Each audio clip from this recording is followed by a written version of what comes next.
من قولي له قوم قدي. Alo. السلام عليكم. Akun nerede? Selamun لا aleyküm. وعليكم السلام. Tamam atıyor mu? Ne bağlı? Elhamdülillah. Kavurgun.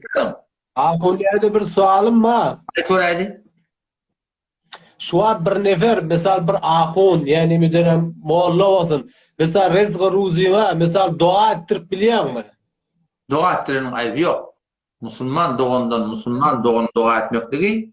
Müslüman doğan Müslüman dua etmek beter kavga. Belki Peygamber Aleyhisselam hadisine mi diye siz diye bir Ha. günah dil bilen dua edin diye birbirinde.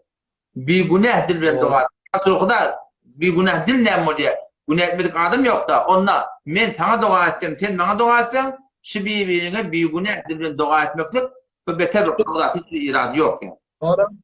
Onam şu arada mesela bir molla dua ettiriyor, mollan da vaziyet haraprak. Onun şunu eline bir daha çık berip dua etsen, rızkı ruzun birme pişraft etsin, işin pişraft etsin. Şu da adın ken zaten yok da onda pes. Oldu. Dua ettirmeden şimdi kıyına tatlı Türkmen il şunu yaman öğrentir biliyor musun? Şu an bir de şu an mimarçılığa da gelenler oradan hoşlananlar mehdiptim. Bunun ne ama ayır yok olsun diye ben. Yaman öğrentir. Mesela Gelenler bu ki bana da gelenler oradan eline bırak verdi. Hayır dua ettirmiyorum var akım bir eline bırak verdi. yok. Şeriat Ahmet koydu. Mesela men evin baş satlayanlar, mesela şu muallan görüyen vezi bir mevet karaprak, ona şuna bir evin başımdan beriyen hem dua ettiyen men rızkı ruzim kâlersin, bereketim kâlersin diyen. Şunun işgali yok değil mi pes? Vade gölüm o döne. Ten etmeli dadi, etmeyeni etmeli dadi ediptim.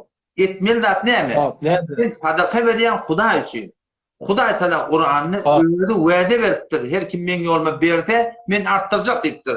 Ertir asan ferişte var dua et diye yalla berenikin arttır diye. Sen şu sadaka vermekle rızk ruzin bereketi onu dua ettir demektir. Bu ilahı orada. Hazreti Ayşe radıyallahu anh'a amalı gurun ettir. Hazreti Ayşe radıyallahu anh'a bir sadaka verenle şu yanına çenir niye gulamı verenle var şu göddede dur.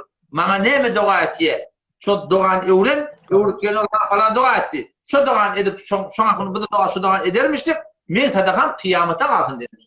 Bu da Türkmen ilim yapışı şey. Biz sadaka veriyenden de şu bir sadakam o sana kafi da. Şu okuyan namazın o sana kafi. Şimdi o bir hayır yönetici beriyan sadakam onu edecek duasını koyuyordu. Şu Huda Teala Kur'an'da mı vade verdi biliyor musun? اَلَّذِينَ يُنْفِقُونَ فِي سَب۪يلِ اللّٰهِ Öyle ki Allah'tan yoluna harc ettiyenler şeyle şu ezber diye, sokağa var diye وَمَنْ يُقْرِضُ اللّٰهَ قَرْضًا حَسَنًا Her kim Allah Teala'nın yoluna harc et dediktir. Allah Teala beni arttıracak diye vade veren adına senin o dua ettiğimden gelişmeyecek. Sen şu bilen hadi başka bir dua ettiğin ettiği o müşkül yok. Yöne sadaka verip dua etti mi? Şu sen sadaka ondan koyun değil. Ve sonra şu sadakan verdin diye sen Allah Teala ve sana ayşın yani kulağına yetiriyor da seni hem melada arzuluna. Allah'ın vade veriptir. Şu vade biz anlatma şu sadakan bereketini anlatmalı. Ha. Oldu mu inşallah? Doğru.